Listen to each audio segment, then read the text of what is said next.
are looking at today is 1-3, saying it backwards. We're looking at thousandths today, thousandths. So up until now we've looked at our tenths and our hundredths. Now we're going to look at our thousandths, so that's our next decimal we're going to be doing. Alright, remember to listen for the keyword as we go. So, how are fractions related to decimals? A large box is filled with cubes. There are 1,000 cubes in all.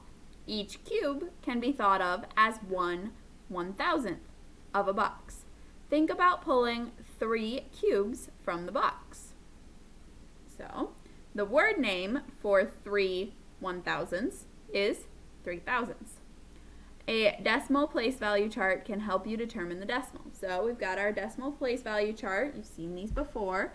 Now we added a new one into here. So we've got our ones still. So hundreds, tens, ones, those are going to be our actual whole numbers. Then we have our decimal. And then we have our tens, thousandths, hundredths. Well, with our 3,000ths, we don't have any ones. We don't have any tens. We don't have any hundreds, but we have 3 thousandths. So our decimal is going to be 0.003. That's how we would write our thousandths out. All right, so looking at our next section, we want to write each decimal as a fraction or as a mixed number. So these are all decimals that go to the thousandths, but obviously some of them look a little different than the one we did in our example. First one should be fairly easy. It's the exact same thing. So we have 3 thousandths. So we're going to have 3 thousandths, just like so. Now here we have 50. So this is 50 thousandths. So we're going to go 50 over 1,000. Now, even though this 5 was not in the last place of our decimal, it's still going to be thousandths. Now, we could also write this as 5 hundredths, but for right now, because we have the 0 on the end, we're going to keep it as the 50 thousandths. Okay? This next one, so here we have 7, so we have a 1 in this case. In these two, we didn't have any whole numbers with it, so we're going to write a big 7. And then we have 1, 2, 3 places after the decimal, so we're looking at thousandths. We have 7 and 1 thousandths. So anytime you have a whole number other than 0, you're going to take and write that really big, just like I did here, because that's the whole number, and then we write the fraction to get our mixed number. All right, and the last one we have here, we have 0.393.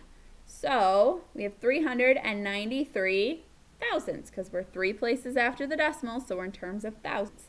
So we're going to have 393 over 1,000. Alrighty? Now, the next thing we're going to look at is going the other direction with our thousandths. So, I've said thousandths a bunch of times in this. Thousandths is your key word for this lesson. Thousandths. Alright, so we're going to write each fraction as a decimal now. So this is just the reverse of what we were just doing. So we have 389 thousandths. So we're going to put a 0 point, because there's no big whole number out front. So 0.389. There's our decimal. Now, this one was easy because we had 3 numbers, so that fills us all the way out to the thousandths. They may not all be like that, so you have to be super careful about the place values. All right, our next one, we have 3 and 673 thousandths. So this one, we have a whole number, so we start with it. So 3, then our decimal, then we do the 673. Once again, it goes to the thousandths. There's 3 numbers. This one worked out kind of like the first one. All right, our next one, we have 211 thousandths. So, do we have a big whole number out front? Nope, so we're going to start with 0, put our decimal, and then 211 thousandths. All right, and our last one, which I'm going to bring down here so then it's not quite so close together. First of all, do we have a whole number out front, a really big one? Nope, so we're going to start with 0. Put our decimal. Now, here we just have 90. Can we just write 90 and that gives us 90 thousandths? No, that is 90 hundredths. Completely different number, so that is not the same as that.